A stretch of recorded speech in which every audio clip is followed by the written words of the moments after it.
Bismillahirrahmanirrahim. Assalamualaikum warahmatullahi wabarakatuh. Selamat datang dalam video pembahasan dari materi Musaqah, Muzara'ah, dan Mukhabarah. Di sini kami dari kelompok 12 yang beranggotakan saya, Fani Ma'sumatul Maghfirah dengan NIM 22404099 dan Ade Fani Noven dengan NIM 224040 akan menjelaskan tentang materi Musaqah, Muzara'ah, dan Mukhabarah. Untuk sebab pembahasan kami ada pembahasan mengenai Musaqah itu sendiri, ada pembahasan mengenai Muzara'ah, dan tentunya ada pembahasan mengenai Mukhabarah. Untuk yang pertama adalah dari Musaqah. Definisi dari Musaqah adalah berasal dari kata as-saqo. Diberi nama ini karena pepohonan penduduk Hijaz amat membutuhkan saki atau penyiraman dari sumur-sumur. Karena itulah nama Musaqah ataupun penyiraman berarti pengairan. Musaqah adalah bentuk yang lebih sederhana dari Muzara'ah, di mana si penggarap hanya bertanggung jawab atas penyiraman dan pemeliharaan. Sebagai imbalan, si penggarap berhak atas nisbah tertentu dari hasil panen. Untuk landasan syariah dari Musaqah adalah dari Al-Hadis yang menyatakan telah berkata Abu Ja'far Muhammad bin Ali bin Husain bin Abu Thalib radhiyallahu anhu bahwa Rasulullah SAW telah menjadikan penduduk Khaybar sebagai penggarap dan pemelihara atas dasar bagi hasil. Hal ini dilanjutkan oleh Abu Bakar, Umar, Ali serta keluarga-keluarga mereka sampai hari ini dengan rasio 1/3 dan 1/4. Semua telah dilakukan oleh Khulafaur Rasyidin pada zaman pemerintahannya dan semua pihak yang telah mengetahuinya, akan tetapi tidak seorang pun yang menyanggahnya. Berarti ini adalah ijma' sukuti atau konsensus dari umat. Ibnu Umar berkata bahwa Rasulullah SAW pernah memberikan tanah dan tanaman kurma di Khaybar kepada Yahudi Khaybar untuk dipelihara dengan menggunakan peralatan dan dana mereka. Sebagai imbalannya, mereka memperoleh persentase tertentu dari hasil panen. Ini membuktikan bahwa adanya Musaqah diperbolehkan atau telah sesuai dengan yang ada ketika zaman Nabi dulu. Untuk selanjutnya adalah rukun dan syarat Musaqah. Rukun Musaqah adalah pertama pihak pemasok tanaman, kedua pemeliharaan tanaman, yang ketiga tanaman yang dipelihara, dan yang keempat akad. Sedangkan untuk syarat dari Musaqah adalah sebagai berikut. Yang pertama adalah ahli dalam akad, yang kedua menjelaskan bagian penggarap, yang ketiga membebaskan pemilik dari pohon, dan yang keempat hasil dari pohon dibagi dua antara pihak-pihak yang melangsungkan akad sampai batas akhir, yakni menyeluruh sampai akad. Tidak disyaratkan untuk menjelaskan mengenai jenis benih, pemilik benih, kelayakan kebun, ataupun ketepatan waktunya. Untuk ketentuan Musaqah adalah sebagai berikut. Pemilik lahan wajib menyerahkan tanaman kepada pihak pemelihara. Pemelihara wajib memelihara tanaman yang menjadi tanggung jawabnya. Pemelihara tanaman disyaratkan memiliki keterampilan untuk melakukan pekerjaan. Dan yang keempat, pembagian hasil dari pemeliharaan tanaman harus dinyatakan secara pasti dalam akad. Terakhir, pemeliharaan tanaman wajib mengganti kerugian yang timbul dari pelaksanaan tugasnya jika kerugian tersebut disebabkan oleh kelalaiannya. Untuk ketentuan dari berakhirnya akad Musaqah, menurut para ulama fikih, berakhirnya akad Musaqah itu apabila pertama, tenggang waktu yang disepakati dalam akad telah habis, yang kedua, salah satu pihak meninggal dunia, dan yang ketiga, adanya uzur yang membuat salah satu pihak tidak melanjutkan akad. Dalam udzur di sini artinya adalah para ulama berbeda pendapat tentang apakah akad dalam al-Musaqah ini dapat diwariskan atau tidak, atau dapat diwarisi atau tidak. Ulama Malikiyah berpendapat bahwa al-Musaqah adalah akad yang boleh diwarisi. Jika salah satu meninggal dunia, tidak boleh dibatalkan hanya karena ada udzur dari pihak petaninya.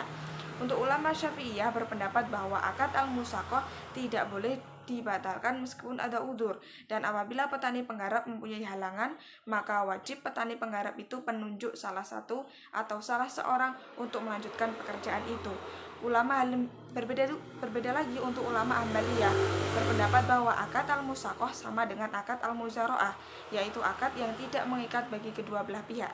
Maka dari itu, masing-masing pihak boleh membatalkan akad itu. Jika pembatalan itu dilakukan setelah pohon berbuah ataupun setelah hasil tanamannya sudah ada, maka buah itu dibagi dua antara pemilik dan penggarap sesuai dengan kesepakatan yang telah ada. Selanjutnya untuk al-Muzara'ah dan Mukhabarah akan dijelaskan oleh rekan saya. Definisi Muzara'ah. Dalam kamus istilah ekonomi muzaraah ialah akad kerjasama pengolahan pertanian antara pemilik lahan dan penggarap, di mana pemilik lahan menyerahkan lahan pertanian kepada si penggarap untuk ditanami dan dipelihara dengan imbalan tertentu, atau disebut dengan nisbah. Dari hasil panen yang benihnya berasal dari pemilik lahan, pemilik tanah menyerahkan sekaligus memberikan modal untuk mengelola tanah kepada pihak lain. Sedangkan mukobaroh adalah pemilik tanah menyerahkan kepada pihak orang yang mengelola tanah, tetapi modalnya ditanggung oleh pengelola tanah dengan pembayaran sepertiga atau seperempat hasil panen. Yang kedua, landasan muzaraah.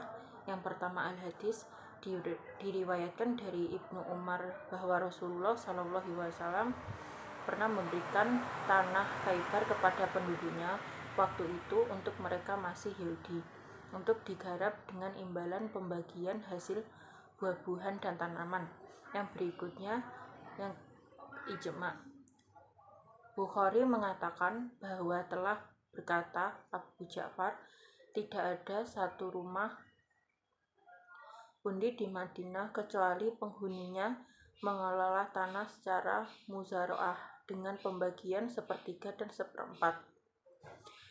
Hal ini telah dilakukan oleh Sayyidina Ali, Sa'ad bin Abi Waqqas, Ibnu Mas'ud, Umar bin Abdul Aziz, Qasim, Urwah, keluarga Abu Bakar, dan keluarga Ali.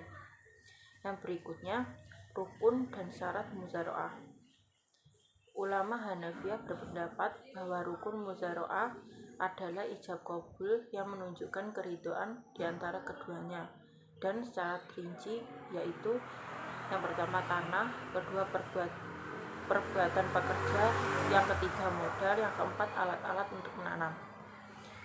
Yang berikutnya definisi mukobaroh.